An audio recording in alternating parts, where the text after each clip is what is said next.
Innal hamdalillah, segala puji dan puja kehadirat Allah. Nahmaduhu wa nasta'inuhu wa nastaghfiruh. Hanya kepadanya kita memuji, meminta pertolongan serta bertobat dari dosa-dosa kita. Wa na'udzu billahi min syururi anfusina. Dan hanya kepada Allah pula kita meminta agar dijauhkan dari keburukan diri kita.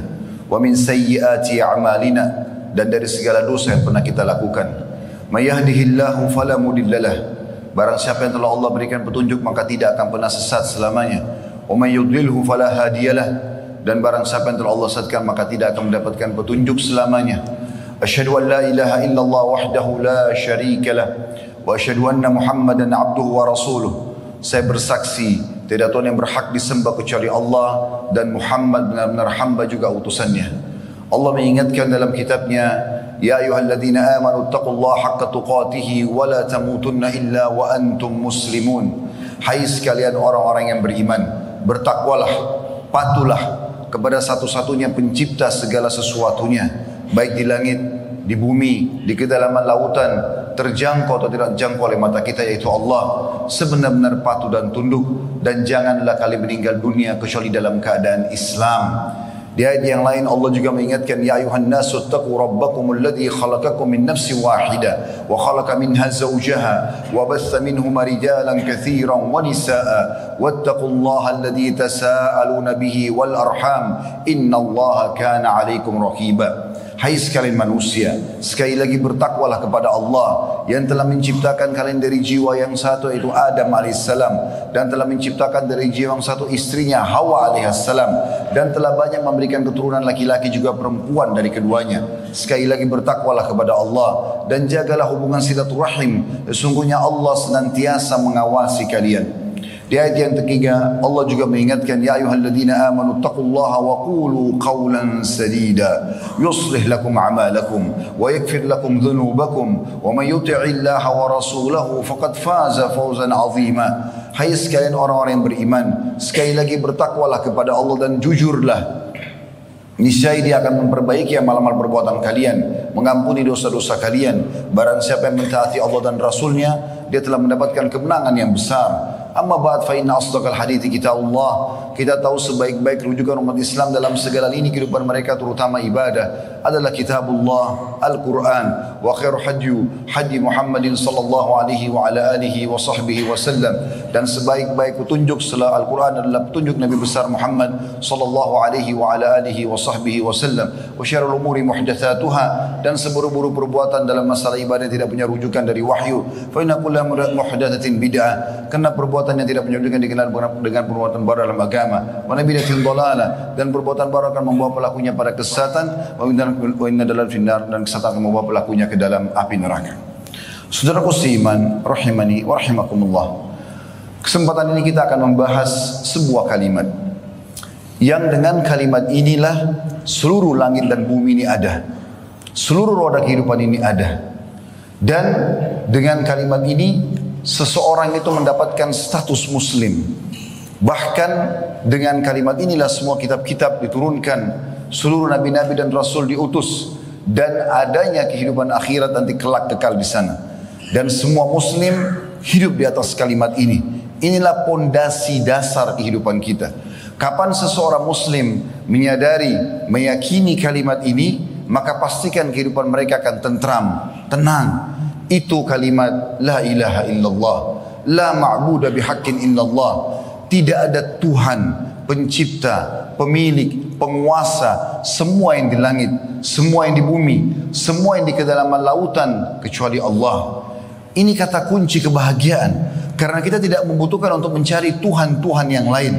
Setiap kita melihat ke langit sana, apapun yang terjangkau oleh mata kita, terlihat bintang-bintang, pergantian siang malam, turunnya hujan, burung yang berterbangan, atau tidak terjangkau oleh mata kita karena terbatasnya jangkauan mata manusia, ataupun di bumi yang dapat terjangkau oleh mata kita, manusia dengan berbagai macam jenis kelamin, paras wajah, warna kulit, postur tubuh, dan segala macam keajaiban yang luar biasa di kalangan manusia. Mengingatkan juga dengan hewan-hewan, dari semut yang kecil sampai gajah yang besar, rumput, tanaman yang kecil sampai pohon beringin yang besar, semuanya yang terjangkau oleh mata kita atau tidak terjangkau pun di bumi ini maka sama juga. Demikian juga dengan yang di kedalaman lautan terjangkau tidak dijangkau oleh mata kita, semua kembali kepada satu kalimat yang bisa membuat seseorang bahagia dan tentram, yaitu la ilaha illallah. Tidak ada yang menciptakan, tidak ada yang memiliki, tidak ada yang menghidupkan, mematikan, tidak ada yang mengatur semua itu kecuali Allah. Kalau kita memahami dengan benar kalimat ini, maka tidak ada lagi ketergantungan seseorang kepada makhluk, kepada benda mati. Mari kita dengarkan bagaimana Allah subhanahu wa ta'ala menyebutkan dan memperkenalkan tentang dirinya. Dan belum pernah ada satupun yang bisa mengaku seperti pengakuan Allah subhanahu wa ta'ala dengan bukti-buktinya. Di kalangan manusia sudah lewat sosok Namrud di zaman Nabi Ibrahim alaihissalam, mengaku sebagai Tuhan. Begitu juga yang kita masih bisa lihat peninggalan fisiknya sekarang, Fir'aun di zaman Musa alaihissalam. Allah kekalkan jasadnya setelah ditenggelamkan dan diwafatkan, dan sampai hari ini di museum di kota Kairo masih bisa dilihat. Semua itu manusia yang mengaku sebagai Tuhan, tapi mereka tidak punya bukti sedikit pun. Mereka masih haus dan butuh air, mereka masih ngantuk dan butuh istirahat, mereka masih lapar dan butuh makanan. Tetapi Sang Pencipta Allah memperkenalkan dirinya, dan dengarkan baik-baik saudaraku seiman dari ayat Al-Quran yang merupakan mukjizat. Yang pertama dalam surah Al-Hasyr ayat 23 sampai 24. A'udzu billahi minasyaitonir rajim. Wallahu alladzi la ilaha illahu. Dialah Allah yang tiada Tuhan yang berhak disembah kecuali Dia. Al-Malik, raja yang sebenarnya. Al-Quddus, yang selamat dari segala macam kekurangan. As-Salam, yang menganugerahkan keamanan. Al-Mu'min, yang maha kuasa. Al-Muhaimin, yang memiliki segala kekuasaan. Al-Aziz, yang maha agung. Al-Jabbar, yang maha perkasa. Al-Mutakabbir, yang memiliki kesombongan. Subhanallahi amma yushrikun. Maha suci Allah terhadap apa yang mereka sekutukan. Orang-orang Mekah dulu seperti Abu Jahal, Abu Lahab, Umayyah bin Khalaf dan yang lainnya, mereka yakin Ka'bah itu rumahnya Allah. Mereka juga mengerjakan ibadah haji karena itu adalah syariat Nabi Ibrahim alaihissalam. Tapi mereka melakukan kesyirikan. Mereka datangkan patung-patung di dekat Ka'bah sampai akhirnya jumlahnya mencapai di masa pembebasan kota Mekah dan Nabi SAW menghancurkan dengan tongkat beliau sendiri 360 patung. Mereka sembeli hewan, setengahnya disumbangkan untuk fakir miskin karena Allah, setengahnya diberikan sesajen untuk patung-patung mereka. Karena itu Allah cap mereka sebagai orang-orang musyrik. Allah tidak butuh perantara. Nabi Muhammad SAW menyebutkan dalam sebuah hadis riwayat Tabarani, mintalah segala sesuatu kepada Tuhan kalian Allah walaupun tali sendal kalian yang putus. Dan para sahabat Nabi mempraktekkan masalah ini. Kalau tali sendal mereka putus, mereka angkat tangan ke langit sambil mengatakan, ya Allah, gantikanlah sendalku yang putus. Begitulah seorang muslim dididik, saudaraku seiman. Semua kehidupan kita dalam keseharian diikat agar selalu berhubungan dengan Allah. Sebelum keluar rumah kita ada doanya, sebelum makan ada doanya, setelah makan ada doanya, mau tidur ada doanya, bangun tidur ada doanya, mau keluar rumah, mau masuk rumah, sampai pada saat interaksi biologi suami istri pun ada doanya. Bagaimana kita meyakini ada Tuhan yang menciptakan kita dan mengatur semua itu. Allah juga mengingatkan bahwasanya semua yang disembah, yang dijadikan sebagai sekutu-sekutu Allah tidak punya kemampuan apapun. Berapa banyak di antara manusia, termasuk di kalangan muslimin, yang pergi minta-minta kepada penjaga gua yang dianggap sebagai dewa ini dan dewa itu, pergi ke pinggir pantai memberikan sesajen. Mereka melakukan kemusyrikan kepada Allah subhanahu wa ta'ala. Padahal Allah tidak membutuhkan semua itu. Dan Allah mengingatkan kita agar berhati-hati, memahami dan merenungi baik-baik surah Al-Hajj ayat 73 yang bunyinya, A'udzu billahi minasyaitonir rajim. Ya ayuhan nasu duriba mathalun fastami'u lah. Wahai manusia, telah diberikan perumpamaan maka dengarkan baik-baik. Innal ladzina tad'una min dunillahi la yakhluqu dzubaban wa la yajtama'u lah. Semua yang kalian seru selain Allah itu, mereka tidak mampu menciptakan seekor lalat. Wa in yaslub minhum wa in yaslub dzubaba minhu syai'a wa in yaslubu dzubabu syai'an la yastanqidhuhu min. Dan kalau lalat itu mencuri sesuatu dari mereka, mereka tidak mampu untuk mengambilnya kembali. Da'ufat talibu wal matlub, sungguh sangat lemah yang sedang disembah dan juga yang dimintai dan juga yang meminta. Ma qadarullah haqqa qadri. Mereka tidak mengenal Tuhan mereka Allah sebaik-baiknya. Innallaha laqawiyyun aziz. Allah itu zat yang maha perkasa dan juga maha mulia. Allah mengingatkan juga dalam firman-Nya yang lain yang bunyinya huwallahul khaliqul bari'ul musawwir lahul asmaul husna. Dialah Allah satu-satunya pencipta dan dia juga yang membentuk rupa. Dia yang menciptakan, dia yang mengadakan, dia yang membentuk rupa. Lahul asmaul husna, dia memiliki nama-nama yang mulia. Yusabbihu lahu ma fis samawati wal ardi wa huwal azizul hakim. Semua yang di langit dan di bumi ini bertasbih kepadanya dan dia maha agung juga maha mulia. Saudaraku seiman, kalau seandainya kita mengembalikan urusan kita kepada manusia, apalagi yang manusia tidak punya kemampuan dalam masalah itu, maka tidak akan mendatangkan hasil apapun. Sudah disebutkan dalam hadis Nabi Muhammad SAW, beliau mengatakan, "Man nazalat bihi faqatun fa anzalaha bin nasi lam tusaddu faqatuhu." Barang siapa yang punya satu urusan penting yang dia harus pecahkan perkaranya, lalu dia kembalikan pada manusia, maka tidak akan terpecahkan permasalahannya itu. Wa man nazalat bihi faqatun fa anzalaha billah. Kalau seandainya seseorang tertimpa satu masalah, kemudian dia kembalikan kepada Allah, fa yushikullahu lahu birizqin ajilin aw ajil. Maka pastikan Allah akan memberikan kepadanya jalan keluar sebagai rezeki untuknya, baik itu dalam waktu dekat ataupun waktu akan datang. Juga dalam hadis yang sangat masyhur, hadis Abi Dzar Al-Ghifari radhiyallahu anhu, beliau mengatakan atau meriwayatkan dari Nabi SAW dan Nabi SAW meriwayatkan dari Tuhannya Allah Subhanahu Wa Taala dalam hadis qudsi. Allah berfirman, "Ya ibadi, wahai hamba-hambaku, inni haramtu zulma ala nafsi wa ja'altu bainakum muharram fala tadhalamu." Aku telah haramkan atas diriku kezaliman dan aku jadikan juga haram di antara kalian, maka jangan kalian saling menzalimi. Ya ibadi, kullukum dhallun illa man hadaituhu fastahduni ahdikum. Wahai hamba-hambaku, kalian semua dalam keadaan sesat kecuali yang aku berikan petunjuk, maka mintalah petunjuk kepadaku, aku akan memberinya. Ya ibadi, kullukum ja'in illa man at'amtu fastat'imuni at'imkum. Wahai hamba-hambaku, kalian semua lapar kecuali yang aku beri makan, maka hendaklah minta makan kepadaku, pasti aku akan memberinya.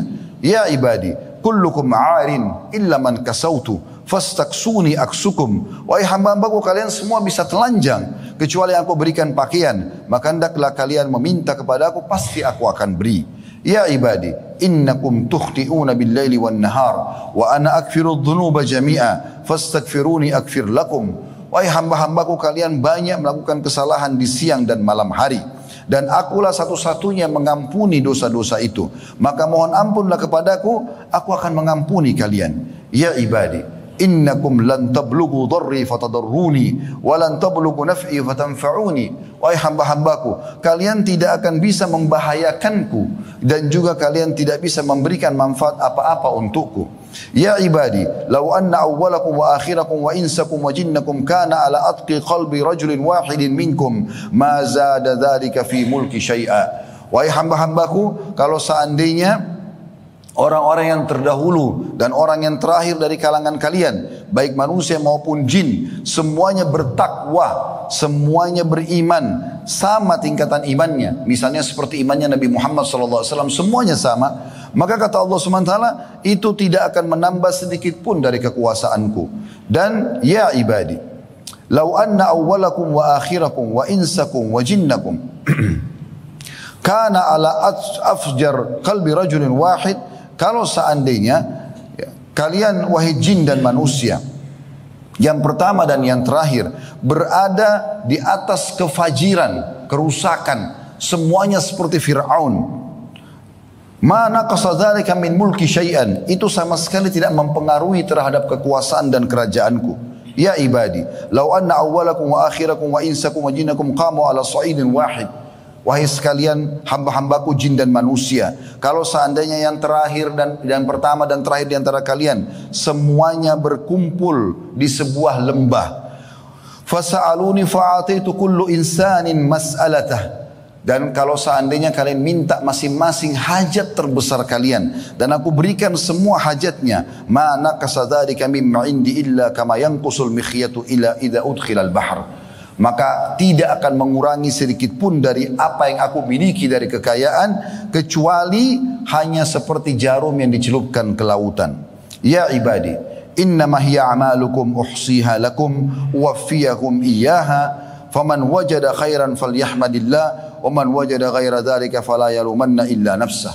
Wahai hamba-hambaku, semua amal-amal yang aku perintahkan kalian kerjakan, itu adalah amal-amal yang aku berikan kembali atau kembalikan kepada kalian nanti. Salat, puasa dan yang lainnya, kalian kerjakan, aku perintahkan dan aku akan berikan balasannya. Maka siapa yang mentaati itu dan akhirnya mendapatkan balasan yang baik, dia bersyukur kepada Allah. Dan siapa yang mendapatkan selain daripada itu, maka jangan dia salahkan kecuali dirinya sendiri. Saudaraku seiman, baginda Nabi Muhammad SAW selama 23 tahun berdakwah, 13 tahun fase Mekah, belum ada perintah puasa Ramadan, belum ada perintah jihad, belum ada perintah untuk zakat dan perintah-perintah amal-amal yang besar. Yang ada adalah penanaman tentang kalimat tauhid ini. 13 tahun dakwah Nabi SAW, qulu la ilaha illallah tuflihu. Ucapkan dengan lisan kalian, yakini dengan fikiran kalian, dan juga yakini dengan fikirkan dengan fikiran kalian dan yakini dengan hati kalian, kalau tidak ada Tuhan yang berhak disembah kecuali Allah, maka kalian akan beruntung. Dengan inilah dibangun pondasi keimanan Abu Bakar, Umar, Uthman, Ali, Talha, Zubair, sahabat-sahabat yang mulia yang jadi pemimpin-pemimpin dunia dan pemimpin-pemimpin muslimin. Saya akan angkat sebuah kisah, walaupun sekian banyak kisah berhubungan dengan masalah ini. Dinukil sebuah kisah seorang soleh di zaman klasik dulu. Orang ini miskin hidupnya, pas-pasan. Dia tiap hari mencari nafkah buat keluarganya. Kebetulan dia punya istri dan 3 orang anak. Setiap hari dia pulang bawa nafkah, kemudian mereka makan. Jadi tidak ada nafkah seperti kita gaji bulanan zaman itu. Mereka pulang bawa. Kalau dapat alhamdulillah, tidak dapat berarti mereka kelaparan pada hari itu. Satu hari dia pulang ke rumahnya tidak mendapatkan atau tidak membawa apapun. Lalu istrinya berkata kepada dia, mana makanan kita hari ini? Dia bilang, saya sudah berusaha cleaning, tidak temukan satupun tempat yang bisa membuat saya bekerja atau memberikan pekerjaan buat saya. Maka istrinya bilang, dari pagi saya sama anak-anak belum makan. Coba carilah sesuatu. Dan pada masa itu, pada masa dulu klasik ini, menjelang maghrib semua sudah tutup. Toko-toko sudah tutup. Tidak ada lagi orang yang berkeliaran seperti kita sekarang. Mungkin masih banyak orang yang berdagang sampai mungkin ada yang 24 jam bahkan. Maka dia bilang, baiklah saya coba keluar. Setelah dia istirahat sejenak, di awal malam kalau kita sekitar jam 12, jam 1 malam dia keluar untuk mencari makanan. Dia bingung, tidak tahu harus kemana. Mengetuk rumah orang pun belum tentu ada yang bisa membukakan pintu buat dia. Maka dia lihat pada saat keluar dari rumahnya sebuah masjid. Dekat rumahnya, kemudian dia mampir di sana. Dan zaman itu pun tidak ada penerangan kayak kita sekarang. Jadi cuma ada obor dinyalakan oleh marbot masjid di waktu akan dibutuhkan saja untuk sholat. Setelah itu pada saat malam dipadamkan selepas isya. Maka dia pun masuk, kemudian dia wudu, lalu kemudian dia sholat 2 rakaat dan dia sujud sambil memohon kepada Allah Subhanahu Wa Taala. Kejadian luar biasa terjadi dalam kisah ini, dikatakan sang raja yang berkuasa di wilayah itu tiba-tiba malam itu merasa gelisah dan dia tiba-tiba mimpi tentang akhirat, tentang kematian, tentang kuburan. Dia ketakutan, dia mengambil beberapa kantong harta simpanan dia. Nama saya itu belum ada perbankan juga, maka dia bawa. Dia mengatakan, ya Allah, sebagai untuk menebus mimpi saya yang buruk ini dan ketakutan saya nanti dihisab di hari kiamat, saya ingin sedekah malam ini. Pandulah saya agar saya bisa memberikan sedekah kepada orang yang tepat. Maka raja ini pun naik di kudanya tanpa ada pengawal. Kemudian dia berkata, ya Allah, tali kekangan kuda ini pun tidak akan saya pegang. Saya akan biarkan saja berjalan supaya engkau pandu ke tempat yang tepat. Maka kuda itu pun jalan dan akhirnya mampir di halaman masjid yang tadi ada orang miskin yang sedang berdoa kepada Allah Subhanahu Wa Taala. Sang raja bingung kenapa kudanya mampir di situ dan tidak bergerak lagi. Dia pun turun, dia masuk ke dalam masjid kena gelap gulita sampai dia mendekati mihrab, lalu dia dengarkan ada seseorang yang sedang menangis menyampaikan, ya Allah, sesungguhnya engkau lah pemberi rezeki. Engkau tahu aku dengan istri dan anakku belum makan pada hari ini dan aku tidak tahu harus minta makanan ke siapa pada malam ini. Kami kelaparan, berikanlah kami makanan ya Allah. Maka sang raja ini pada saat dengar itu menunggu orang ini sampai selesai berdoa, lalu dia mengatakan, ketahuilah saya adalah raja wilayah ini dan saya mendengar keluh kesahmu tadi. Saya sudah niat ingin bersedekah pada malam ini dan saya minta Allah pandu. Ternyata kuda saya mampir di masjid ini dan saya melihat ini adalah rezekimu. Ambillah ini. Dan ketahuilah saya akan berikan kamu satu memo. Kalau seandainya kamu butuh apa-apa tinggal datang dan kau akan bisa menemui aku. Karena Allah memanduku untuk menemui malam ini. Maka subhanallah orang miskin ini mengucapkan kalimat teman-teman sekalian. Kalau seandainya semua muslim punya keimanan seperti ini sudah luar biasa. Berarti kalimat la ilaha illallah tertanam benar dalam hatinya. Dia mengatakan wahai raja, kalau seandainya saya punya hajat maka saya tidak akan datang kepada anda. Tapi saya akan minta kepada raja yang sebenarnya, Allah yang telah menggerakkan anda untuk datang memberikan kebutuhan saya pada malam ini. Begitulah saudaraku seiman orang yang memahami la ilaha illallah. Semuanya digantungkan padanya. Berapa banyak orang yang selalu menjadikan dokter nomor 1 dan Allah nomor 30. Awal sakit langsung ke dokter duluan dan meninggalkan, tidak ada sholatnya, tidak ada berdoa kepada Allah, tidak ada permohonan kepada sang pencipta Allah yang menciptakan dia, yang menciptakan penyakit itu, yang menciptakan dokternya, yang menciptakan obatnya. Kenapa tidak berdoa dulu baru kemudian ke dokter? Tapi mereka terus ke dokter dan dokter sampai 30 dokter. Kalau sudah mentok dokternya angkat tangan baru sholat tahajud. Kenapa enggak sholat tahajud dulu? Kenapa enggak berdoa dulu kepada Allah subhanahu wa ta'ala? Kita diajarkan sebagai seorang muslim berdoa dulu baru beraktivitas. Sebelum keluar rumah berdoa, sebelum makan berdoa, sebelum tidur berdoa, sebelum apapun berdoa, agar kita melibatkan sang pencipta Allah dalam kehidupan kita. Ingat saudaraku seiman, memohon langsung kepada Allah subhanahu wa ta'ala akan mendatangkan jawaban yang pasti. Allah katakan dalam firman-Nya, wa idza sa'alaka ibadi anni fa inni qarib ujibu da'watad da'i idza da'an falyastajibu li wal yu'minu bi la'allahum yarshudun. Allah berfirman dalam Al-Quran dan memerintahkan Nabi-Nya Muhammad SAW untuk menyampaikan ini. Katakan hai Muhammad kepada hamba-hambaku, kalau mereka bertanya tentang aku, katakan aku sangat dekat akan menjawab permintaan hamba-hambaku, dan mereka harusnya meminta kepada aku, beriman kepada aku agar mereka mendapatkan petunjuk. Ini yang diajarkan oleh Nabi SAW. Setiap kali beliau punya masalah langsung beliau sujud, wudu, sholat, minta kepada Allah, dan akhirnya Allah berikan kemenangan, Allah berikan kekuasaan, Allah berikan rezeki dan segala macam hal. Dan ini yang diajarkan oleh baginda Nabi alaihi salatu wassalam. Oleh karena itu teman-teman sekalian, kembalikan semua urusan kita kepada Allah subhanahu wa ta'ala. Sebagai penutup, renungi baik-baik. Allah subhanahu wa ta'ala sudah menciptakan sebuah sistem, namanya sunnatullah dalam bahasa agama kita. Sistem ini memang akan terjadi seperti itu. Misal, kalau kita berdoa kepada Allah, ya Allah sembuhkanlah penyakitku. Pertanyaan sederhana, apakah Allah akan lemparkan obat dari langit sana? Atau misalnya seseorang mengatakan, ya Allah mudahkan jodohku. Apakah Allah akan lemparkan ke dia sosok manusia yang bisa menikah dengan dia? Atau pada saat dia mengatakan, ya Allah berikan aku rezeki, apakah Allah akan lemparkan kepada dia duit? Jawabannya tidak. Lalu bagaimana? Ada sistem yang sudah Allah ciptakan. Kalau kita berdoa, ya Allah sembuhkan saya, maka tanda-tanda diterimanya doa kita adalah mungkin besok hari setelah kita berdoa malam hari tahajud, bertemu dengan seorang teman, lalu kita cerita tentang penyakit kita. Saya sakit ini dan itu. Cuma niat curhat saja atau biasa cerita sama teman. Lalu teman-teman mengatakan, setahu saya ada dokter yang bagus di sana, coba kamu ke sana. Lalu kita ke sana, konsultasi cocok, resepnya cocok, lalu sembuh. Pertanyaan sederhana, apakah dokter sama resepnya menyembuhkan? Demi Allah bukan. Allah yang menyembuhkan, tapi Allah jadikan itu sistem yang membuat akhirnya terjawablah kita. Kita tiba-tiba setelah minta jodoh, ada yang menawarkan anaknya, ada kesempatan untuk menikah dan menyukai seseorang. Begitu juga pada saat kita minta rezeki, tiba-tiba ada yang tawarin lowongan kerja, ada yang tawarin untuk bisnis partner bersama-sama. Ini semua jawaban daripada doa kita. Maka bersangka baiklah kepada Allah subhanahu wa ta'ala. Aku qauli hadza, saya sudah mengucapkan perkataan saya ini, wa astaghfirullah li wa lakum, dan saya beristighfar kepada Allah, mengajak jemaah istighfar kepada Allah, fastaghfiruhu innahu wal ghafurur rahim. Beristighfar kepada Allah karena Dia Maha Pengampun juga Maha Penyayang. Alhamdulillah, wassalatu wassalamu ala rasulillah. Segala puji dan puja kehadirat Allah subhanahu wa ta'ala, juga salawat dan taslim kepada Nabi besar Muhammad sallallahu alaihi wa ala alihi wa sahbihi wasallam. Hari ini hari Jumat adalah hari yang mulia saudaraku seiman, hari raya kaum muslimin, dan di hari Jumat ini ada waktu mustajab doa. Ada dua buah riwayat yang menjelaskan masalah itu. Yang pertama riwayat Imam Muslim, seingat saya berbunyi Nabi SAW mengatakan Jumat itu tidak ada seorang muslim berdoa kecuali diijabah, dan itu terjadi pada saat khatib duduk di khutbah kedua sampai diiqamahkan solat. Makanya semua khatib Jumat pasti berdoa di khutbah kedua karena ini termasuk waktu mustajab. Riwayat yang kedua riwayat An-Nasai, kata Nabi SAW Jumat ada 12 waktu, maksudnya 12 jam, dari subuh sampai menjelang maghrib. Tidak ada seorang muslim berdoa kecuali diijabah, dan fokus lebih banyak berdoa pada saat habis asar sampai terbenam matahari. Maka kita berada di salah satu dari dua waktu mustajab ini, maka sebaiknya kita menghadirkan fikiran hati kita untuk berdoa kepada Allah Subhanahu wa taala, semoga Allah ijabah. Alhamdulillahirabbil alamin. Kami memuji-Mu ya Allah sebagaimana layak Kau dipuji sebagai pencipta, dan kami memuji-Mu sampai Kau menerima puji-pujian kami ini dan Kau jadikan sebagai tambahan amal saleh buat kami. Dan kami mengucapkan salam hormat kepada utusan-Mu Nabi besar Muhammad sallallahu alaihi wa ala alihi wa sahbihi wasallam, sebagaimana Kau telah perintahkan kami untuk mengucapkan salam hormat kepadanya.